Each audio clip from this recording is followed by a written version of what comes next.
10वीं के विद्यार्थियों के लिए सूरदास कवि द्वारा लिखित 4 पदों में से एक पद की व्याख्या समझाने के उद्देश्य से आपके सामने रख रहा हूँ। पद है पहला, उद्धव तुम हो अति बड़भागी। गोपियाँ और उद्धव के बीच में जब संवाद होता है तो गोपियाँ अपने कृष्ण प्रेम के आधार पर उद्धव पर व्यंग्य करती है और कहती है कि हे उद्धव, उद्धव तुम हो अति बड़भागी। हे उद्धव, आप वास्तव में बहुत ही अधिक बड़े भाग्यशाली है। अब गोपियों की नज़र में उद्धव बहुत भाग्यशाली क्यों है, इनके कारणों का जिक्र भी वे आपस में करती है और उद्धव के सामने रखती है। गोपियाँ कहती हैं कि उद्धव तुम हो अति बड़भागी, अपरस रहत स्नेह तगाते। हे उद्धव, हमारी नज़र में तुम भाग्यशाली इसलिए हो क्योंकि हमारा ये मानना है कि आप कृष्ण के साथ रहकर भी कृष्ण के प्रेम से अछूते रहे, यानी कृष्ण की संगति में रहकर भी प्रेम के प्रतिरूप भगवान श्री कृष्ण के प्रेम का प्रभाव आप पर बिल्कुल नहीं पड़ा। आपका मन कृष्ण प्रेम के प्रभाव से पूर्ण रूप से मुक्त ही रहा। नाहिन मन अनुरागी। गोपियाँ ये भी कह रही है कि हे उद्धव, एक तरफ तो कृष्ण प्रेम के धागे के बंधन में तुम बंध नहीं पाए, उस प्रेम के धागे से मुक्त रहे। तुम्हारा इस प्रकार मुक्त रहना हमारे नज़र में तुम्हें बहुत अधिक भाग्यशाली मान रहा है। दूसरी तरफ आप ना ही न मन अनुरागी का मतलब है और न ही कृष्ण के साथ रहने पर भी आप कृष्ण के प्रति प्रेमी बन पाए, यानी कृष्ण के अनुरागी सच्चे प्रेमी भी नहीं बन पाए और न आपका मन कृष्ण प्रेम में डूब पाया। ये दो मुख्य कारण हैं कि हम ये मानते हैं कि आप बहुत अधिक भाग्यशाली हैं। अब यहाँ पर गोपियाँ आगे कह रही हैं, ध्यान दीजिए। गोपियाँ कृष्ण के साथ रहने वाले उद्धव की जो कृष्ण की संगति में रहने पर भी कृष्ण प्रेम के प्रभाव से अछूते रहने की जो स्थिति है उसको कंपेयर कर रही है। यहाँ पर दो एग्जाम्पल्स आपके सामने आ रहे हैं। गोपियाँ कह रही हैं यहाँ पर कि हे उद्धव, पुरइन पात रहत जल भीतर। पुरीन का मतलब होता है कमल के पत्ते, पात यानी पत्ते, पुरीन का मतलब है कमल। गोपियाँ कहती है कि हे उद्धव, जिस तरह पुरइन पात रहत जल भीतर, तारस देह न दागी। कि जिस प्रकार कमल के पत्ते जल के अंदर रहते हैं, जल ही उनके जीवन का आधार है, जल से कमल की उत्पत्ति होती है, लेकिन जल में रहने पर भी निस्संदेह कमल के पत्तों पर जल का प्रभाव शून्य ही रहता है। यानी गोपियाँ उद्धव की तुलना कमल के पत्तों से करती हुई कहती है कि कमल के पत्ते हमेशा जल के अंदर ही रहते हैं, लेकिन उन पर जल का कोई भी प्रभाव दाग दिखाई नहीं देता। ठीक इसी तरह कृष्ण के साथ रहने पर भी हे उद्धव, आपके हृदय पर, मन पर कृष्ण प्रेम का प्रभाव शून्य ही पड़ा, बिल्कुल नहीं पड़ा। इसी क्रम में गोपियाँ उद्धव के स्वभाव की तुलना तेल के गागर और जल के उदाहरण से हमारे बीच में रखती है और कहती है कि ज्यों जल माह तेल की गागरी, बूंद न ताको लागी। हे उद्धव, जिस तरह तेल की गागर निस्संदेह जल के भीतर रहे तो भी ये स्थिति देखने में आती है कि जैसे तेल की मटकी को जल के भीतर अगर डुबो भी दिया जाए तो जल की बूंद का प्रभाव उस मटकी पर नहीं होगा। ठीक इसी तरह कृष्ण जो प्रेम का प्रतिरूप है, ऐसे कृष्ण के साथ रहते हुए भी हे उद्धव, तुम कृष्ण के प्रेम के भाव से पूर्ण रूप से मुक्त रहे। आपकी स्थिति इन दो उदाहरणों से आप खुद समझ सकते हो, ये गोपियाँ यहाँ पर कहना चाह रही है। तो कुल मिला के गोपियाँ उद्धव से ये कहना चाह रही कि हे उद्धव, आप कृष्ण के प्रेम से अछूते रहे। और उद्धव को समझाने के लिए गोपियाँ उद्धव की तुलना कमल के पत्तों व तेल की गागर के साथ करती हुई कहती हैं कि जिस प्रकार कमल के पत्ते हमेशा जल के अंदर ही रहते हैं, लेकिन उन पर जल कणों का जल का कोई प्रभाव दिखाई नहीं देता, अर्थात वे जल से अप्रभावित ही बने रहते हैं।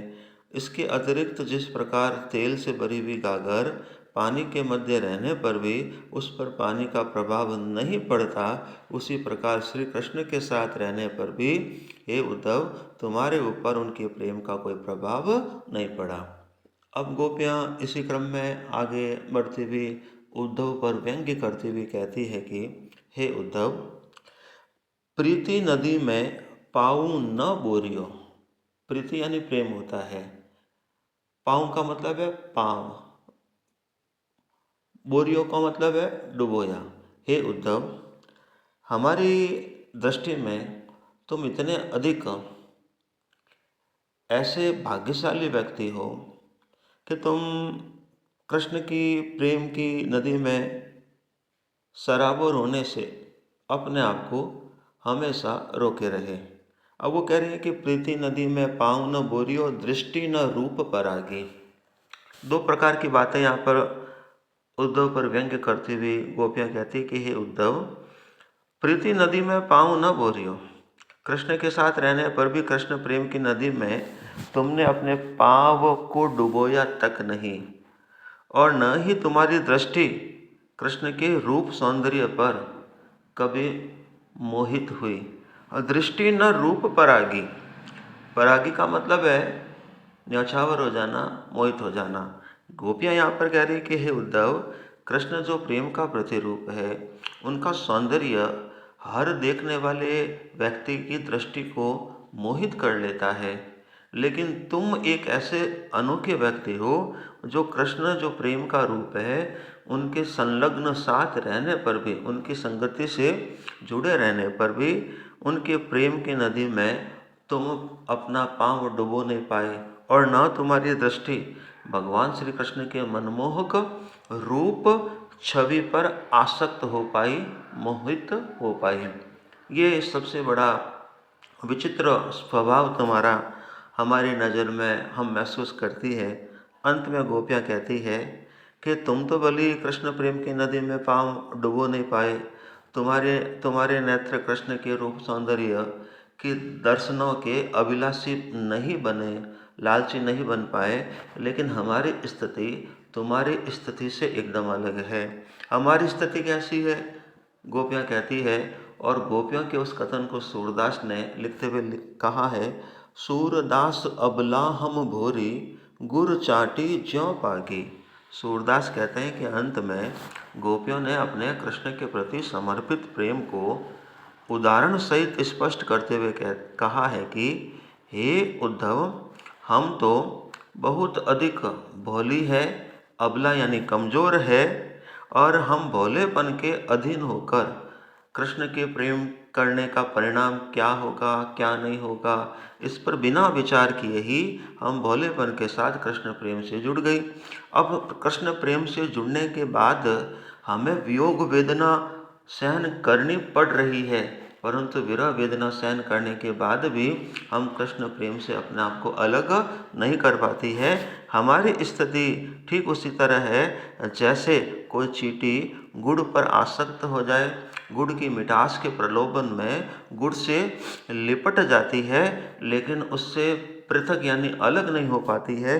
ठीक इसी प्रकार कृष्ण के प्रेम की मिठास को पाने के लिए हम गोपियाँ चींटियों की तरह उस कृष्ण प्रेम के गुड़ से लिपट चुकी है, और वर्तमान की स्थिति ऐसी है कि भले ही उस प्रेम के कारण हमें बिछुड़ने का वियोग वेदना सहन करनी पड़ रही है, लेकिन उस प्रेम से, उस कृष्ण की भक्ति से, कृष्ण के प्रेम से हम चाहकर भी अलग नहीं हो पाती है।